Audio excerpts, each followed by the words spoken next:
Hi, and welcome to kwickieTV NBA Today Quick Shots. I'm your host, Ken Thompson, on this Tuesday, December 13th. If you've joined our show before, you know exactly how it works. 30 minutes of nonstop NBA action. We come at you fast-paced, so stay tuned, buckle those seatbelts. If you're watching for the first time, we hope we gain another viewer when it's all said and done. What we'll do is we'll review last night's games. We'll take a look at the world of fantasy basketball. So if you're in a daily fantasy league or a year-long league, we'll help you get set so you can get those lineups up. Meanwhile, we've got one of the best pros in the business as far as breaking down those numbers. Talking from a Vegas angle, Johnny Robb comes by. He'll talk sides, he'll talk totals, he'll talk money lines, he'll do it all. He'll try and make you some coin. Meanwhile, it was also announced Monday that John Legend, the Grammy and Oscar-winning singer-songwriter, will return to the NBA All-Star Weekend as the halftime performer. We also have some great shots that we're going to get to you from our Quick Shots team by our Quick Shots team. We go live into 157 countries. Welcome to kwickieTV NBA Today Quick Shots.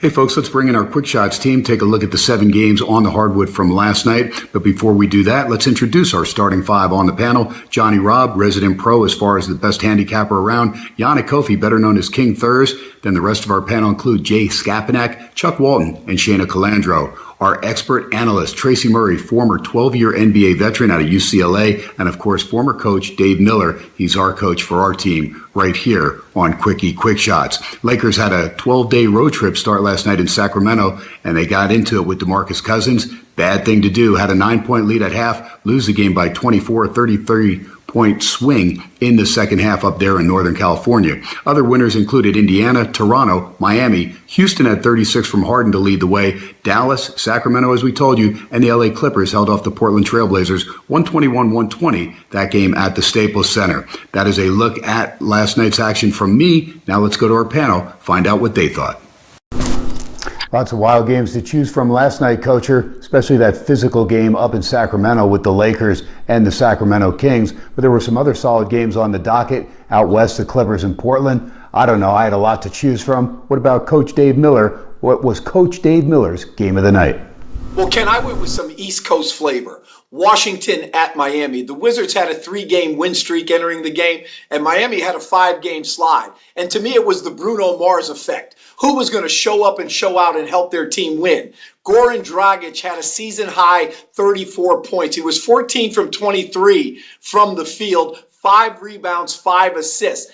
And he did it sitting out almost the entire third quarter due to foul trouble. In the fourth quarter, when he entered the game, he dropped 13 of his 34. A huge win for Miami. They start a 6-game homestand, and they had only won 3 of 11 at home. Big win, Miami. Hey, Ken, I've got a question for you. We've seen a Laker team up and down, inconsistent, but definitely on the improve. They start a 7-game, 12-day road trip, sitting at 10-17. Where will this Laker team be when they face the Clippers on Christmas night?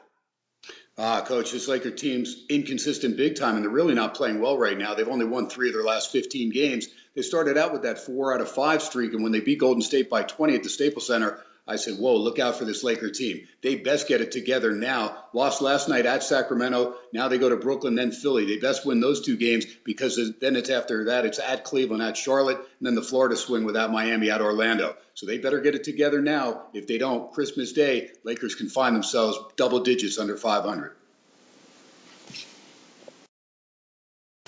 The Pacers, who have just won 2 straight since returning home from a 5-game road trip, just beat the Hornets 110-94. How do you guys rate this team win? I give it an 8 out of 10.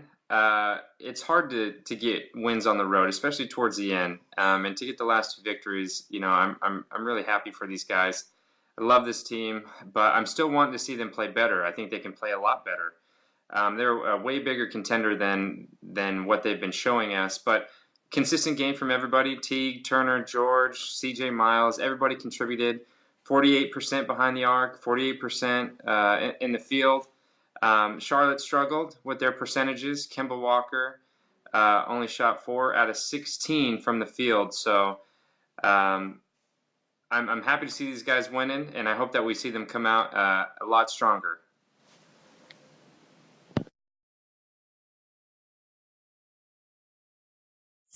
The Pacers, who have just won 2 straight since returning home from a 5-game road trip, just beat the Hornets 110-94. How do you guys rate this team win? Hey Shayna, this is a great team win for the Pacers, and I know the players have to take it personal because in the past 4 games against Charlotte, they received 4 big L's. So shout out to Paul George, Miles Turner. They were determined to get this win. They each had 22 points. Jeff Teague dished out 11 assists, contributing to an overall 24 team assists. They shot 48.9% from the field, knocked down 17 of 36 threes. So they were rolling. And with the absence of Monte Ellis, you had Glenn Robinson III stepping into a starting role. He contributed 3 blocks, 5 defensive boards. So hopefully McMillan is looking at what's happening, with his present starting 5 and continues to keep the team going and getting more wins. The Miami Heat beat the Washington Wizards 112-101 on Monday night to snap a 5-game skid. Tracy, how was the game won? Well, Jay, Goran Dragic was on fire. He had a career-high 34 points last night, and he was getting them from everywhere. Behind the three-point line, penetrating and finishing like he normally does, and finding Hassan Whiteside, who had another big game with 17 points and 16 rebounds. And they dodged a bullet from Bradley Beal's 29 and John Wall's 30. So feeding off the home crowd, knowing your court, and executing down the stretch, there's no one that can stop Dragic. Well, the Brooklyn Nets pushed the Houston Rockets to the brink, 122-118, in what was only a 1-point game with 6 seconds left to go. Tracy, tell me, are the Brooklyn Nets a different team with Jeremy Lin back in the lineup? I think they're a different team, but I don't think they're a championship contending team. I don't even think they're a playoff contending team with him back. He's a solid player, a good contributor, a good role player for the Nets. He had 10 points and 7 assists last night in 20 minutes. So it's good to have that experience on the court, but I don't think he's a major impact to where you say, okay, the Brooklyn Nets are for real now. News headlines, hot topics. Let's go to the Quick Shots team, get their angles on a lot of these stories that we're looking at right now tonight, including the Brooklyn Nets. Boy, are they struggling big time. How about another NBA record by the Golden State Warriors? Then we've got the best defensive NBA team. We'll take a look at that. Timberwolves, they're struggling big time for a young team. James Harden, Damian Lillard, Carmelo Anthony, some of the big names, just to name a few. Let's go to the Quick Shots team now and get their angle on these hot topics. Hey, Tracy, the Brooklyn Nets got Jeremy Lin back on Monday night. He scored 10 points in the 20 minutes that he played. Now, the Nets have lost 13 of the 17 games that Lin missed. What's the solution to their woes? Chuck, this is a big solution to their woes, and this called getting some players. Jeremy Lin is just a piece, man. And what it comes down to, they have good young talent when you look at Kilpatrick and you look at Anthony Bennett, Hollis Jefferson, Dinwiddie. You have some young talent, but you have older players like Scola, who's experienced. You have Jeremy Lin. Brook Lopez is a stud. You need another Brook Lopez type of guy in there that's going to get 20 and help other guys better themselves. Until there's that guy to help Brook Lopez, the woes are going to stay the way it is. Hey guys, the Golden State Warriors has played 111 straight regular season games without back-to-back losses. It's the longest streak of its kind in the NBA. If you look at their next 9 games, any chance there could be a back-to-back loss there? Well, Coach, that streak is absolutely amazing, for one. Is there a chance? There's a chance if they lose the Christmas Day game in Cleveland against the defending champion Cleveland Cavaliers But then 3 days later, they return back home to Oracle to take on the Toronto Raptors, which we all know the Warriors also have great home numbers, historical home numbers that we've never seen. So there is a chance, but I believe that would be the only chance in terms of the next 9 games are concerned. And I believe the Christmas Day game, I think the Warriors will get that win. I feel like it'll be a revenge thing for them. KD will be on fire, I believe, on Christmas Day. And I'm not taking anybody against the Warriors in Oracle when they're at home.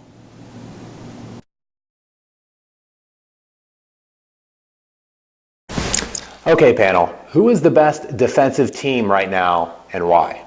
Well, Jay, that's easy for me. It's the Utah Jazz. They lead the league in least points allowed. And when I look at defensive teams, there's a couple things that I want to chart. Number one, do they hold their opponents under their shooting average? The Jazz do that. Then I go to pick and roll defense because the NBA, most offenses either start with the pick and roll or end with the pick and roll, and they defend that meticulously. And then lastly, this league is about shooting threes. Can you close out and run shooters off the line? And they do that with their length and their versatility.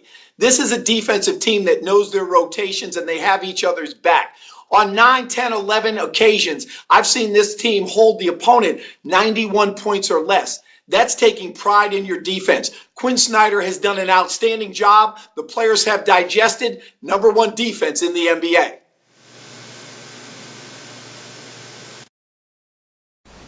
Well, point guard Ricky Rubio and head coach Tom Thibodeau agree in their assessment on the reeling Timberwolves that they lack heart.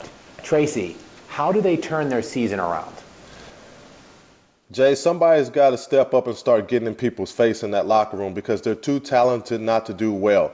And being young, they're running out of that excuse. So it comes down to locker room leadership. Who's going to step up and lead? If it's a lack of heart thing, step on somebody's toes, get in somebody's face, push them to the limit, push them to be great. And when you have that in your locker room and you have that example on the court every day, and coaches pushing you and everybody's accepting it and giving their best, that turns everything around. You should never be looked at as a heartless team or you're lacking heart. If that's the problem, there's no passion. Somebody's got to make people in that locker room have passion. How you doing, Coach? James Harden, currently 4th overall in scoring in the NBA, averaging 27.8 points per game. What do we make of the season he's having so far, and how does it compare to seasons that he's had in the past? Well, Harden has always been great offensively. Last year, runner-up MVP.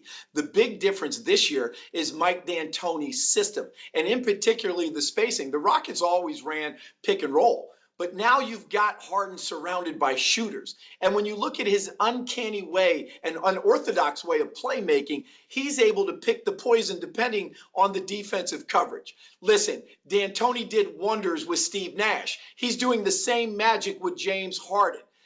When you look at this year, the biggest difference to me is the reads. He's able to come off and stretch it 2 dribbles and then read and react. That is a landmark of Mike D'Antoni's system. A+ James Harden, no doubt about it. At age 26, Damian Lillard is one of the best young talent in the game right now and definitely the focal point for the Portland Trailblazers. Do you think Dame has enough talent to lead Portland to the playoffs? Hey, Shayna, I'm a big Damian Lillard fan. I've been rooting for this guy over the past few years. One of the best shooting point guards in the league. He has antifreeze in his veins. He could pull up from anywhere at any distance and knock it down and go about his business like it's nothing. I was really upset when he didn't make the All-Star team last year. He's currently averaging 27.7 points per game. In the past 10 games, he's been averaging 7.5 assists. But I don't think he has a supporting cast to really give him the necessary manpower to make a great push in the stacked Western Conference. But as much as I love Damian Lillard, I would never count him out. You know, he can do great things, and I think we're only seeing the beginning of his greatness. So I don't want to count him out. Big city, bright lights, big contracts, right? Carmelo Anthony signed a 5-year contract extension with the New York Knicks back in 2014 worth $124 million. Tracy, in your opinion, do you think the Knicks are getting their money's worth? Well, Shayna, the Knicks already got their money's worth out of Carmelo Anthony. He's been the star player for them for a few years now, and And he's been giving them buckets and carrying that organization for years. So that's what he got rewarded for. Now, when you sign people for that type of money, you have to assess how much do they have left in the tank. Do they have too much mileage? Is the age a factor? Do they have the right players around him chemistry-wise? So really, the assessment has to go upstairs to the front office, not what Melo's doing. He's going to give you buckets every night. You already know what he's bringing to the table night in, night out. All right, let's take a look at tonight's action a little bit closer. Got 6 games on the hardwood. Memphis at Cleveland looks to be a good one with the Grizzlies winners of 6 in a row. And, of course, the Cavs the best record in the East. Also, Chicago at home against the Minnesota Timberwolves. Young T-Wolves really struggling. Let's head to our panel now. Find out of the 6 games which one they think is the best one on the docket. Game is the Memphis Grizzlies at Cleveland. Grizzlies upset the Warriors last week. Could they upset the Cavs? Coach, what do you think?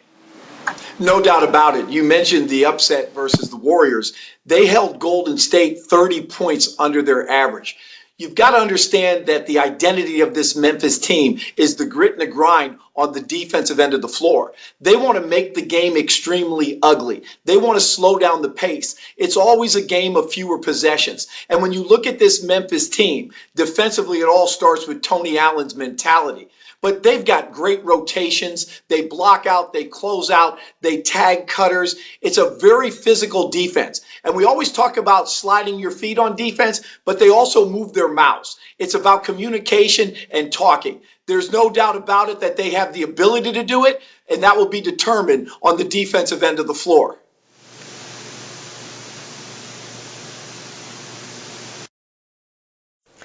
All right, Thurs, this one's for you.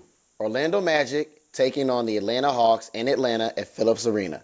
Who gets the win and why? Hey, Chuck, I see this being an easy win for the Atlanta Hawks. In their last win over the Bucks, you had the return of the veteran leader, Paul Millsap. He was able to contribute 23 points, grab 14 rebounds. Then you had a career night for Dennis Schroeder, who dropped 33 points. Now, the Orlando Magic are on a 3-game losing streak, and they're coming into Atlanta. And they've lost 17 of their last 22 games against Atlanta. Then you also have Vucevic and Biyombo, who are questionable for tonight. So I see the Hawks outperforming the Magic on both ends of the floor, defensive and offensive, grabbing more boards and scoring way more points. And I see this being a win by at least 10 points for the Atlanta Hawks.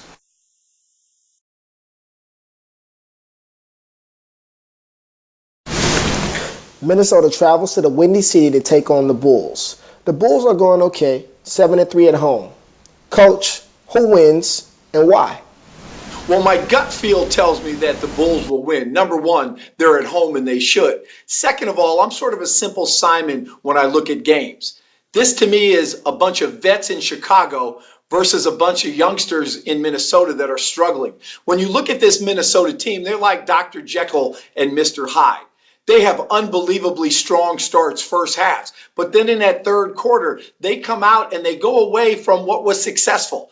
I like it when they play inside out. But in the third quarter, they seem to settle and they just jack up shots. Now, remember, this is the youngest team in the NBA. But they've got Thibs. And sometimes his patience wears thin.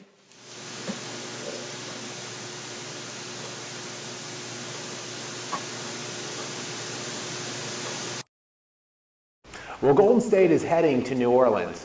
Tell me, do you think we might see an upset? What are your thoughts? No, Jay, I don't think we're going to see an upset tonight.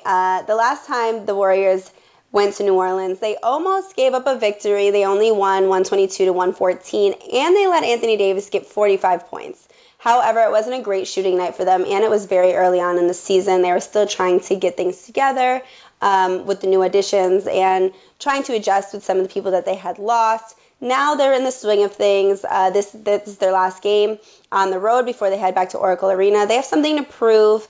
And the Pelicans, not to mention, have lost 5 of their last 6 games.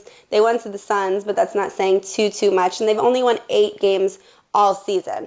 So will there be an upset tonight? No, the Warriors are not going to almost lose. I'd be surprised if they don't beat them by at least 20. The Suns will host the Knicks tonight, and although Phoenix has been playing really good basketball, Kristaps Porzingis and Derrick Rose will be hard for them to shut down. So Tracy, who do you think will win this game and why? Saying that the Knicks are going to win this game because they have Carmelo Anthony, Derrick Rose, Porzingis, Courtney Lee. Is experience and talent on the team more than what Phoenix has. Now, Phoenix, they're pretty good, a good young group of guys, and they feed off of their home crowd, so it's not going to be easy, but I think the experience is going to win over down the stretch with the Knicks. The Oklahoma City Thunder travel up the I-84 to Portland. Both teams are coming off a loss. Who holds the key to the win? Well, that's an interesting question. When you look at Portland, they're on a 4-game losing streak, but they're headed home to the Moda Center where they're playing above 500 basketball. There's a chance that Victor Oladipo will not play for Oklahoma City due to that wrist injury suffered in the Boston Celtic game. But when you look at this defense of the Portland Trailblazers, I think Russell Westbrook is going to have a field day. And then add in that Steven Adams of late has been playing well offensively. We know what he brings to the team defensively. But this Portland team, in 4 of their last 5 games, has given up 110-plus points a game. I think Oklahoma City steals one on the road. Remember, Russell Westbrook will be playing in front of Nike executives. Billy Donovan gets the win.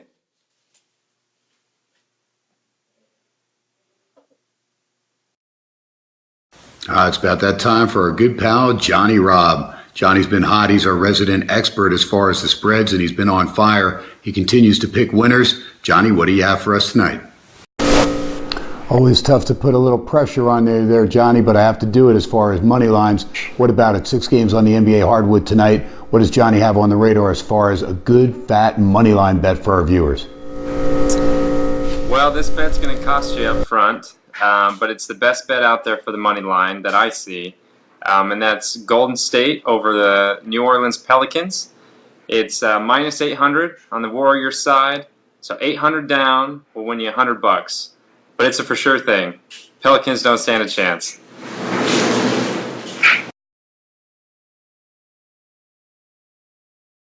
All right, Johnny, I need a total for tonight. Give me an over, give me an under, but I need a total. What do you have? Here's Johnny. Give me that total, Johnny kid. All right, Ken. I'm going to choose Timberwolves against the Bulls tonight in Chicago. Over-under is 207. Both teams average 103, 104 points a game. Chicago's been shooting a bit better lately. I think we're going to see them scoring quite a bit, having that home court advantage, get them hyped up, give them some momentum. I'm going to go over on 207.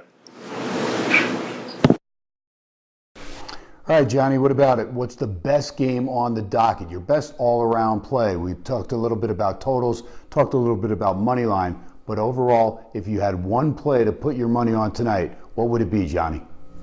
You know, there's a couple games that I'm looking at, but it's too hard to pass up the Golden State Pelicans game. With minus 11 to cover on Golden State side, it is so attractive.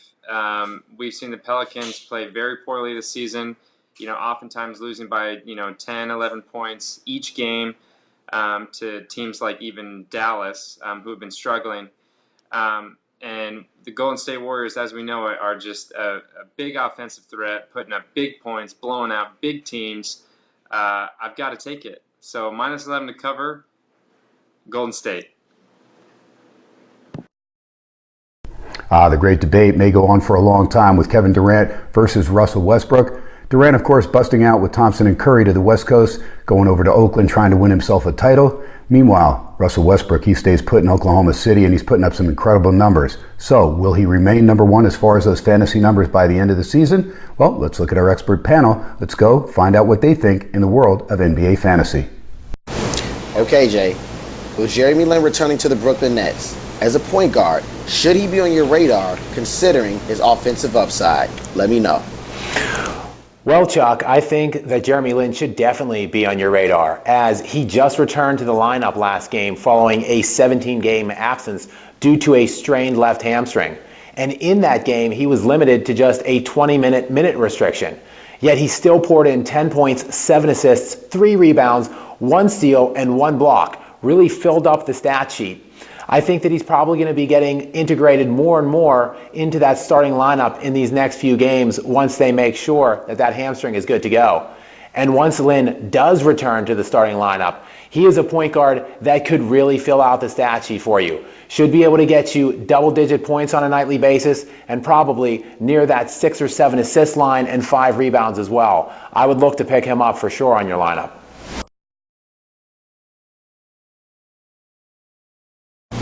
Well, Patrick Beverley brings a new look to the Houston Rockets offense. Tell me, given his defensive skill set as well, is he a good pickup? Well, Patrick Beverley has always been a defensive stopper. He's known almost as a defensive pest. We know he can get real frisky on the defensive end of the basketball floor. But here's the numbers. Over the last 5 games, Patrick Beverley is averaging 9 points, 7 boards, 5 assists, a steal, and 2.2 made three-pointers per game, all the while shooting 42% from the floor. Those are great numbers for Patrick Beverley. It's time to start playing him right now as he's starting to heat up offensively and defensively. So if you don't have Patrick Beverley, go pick him up. It's time to play Patrick Beverley and get him some playing time in your lineup. Okay, let's chat about Tony Allen as a 2-guard. Now, we all know he's a defensive stud and a major defensive stopper. However, in the last 6 games, his offense has taken off. He's averaging nearly 12 points and 8 rebounds in the last 6 games, all starts. What do we think about Tony Allen, Jay?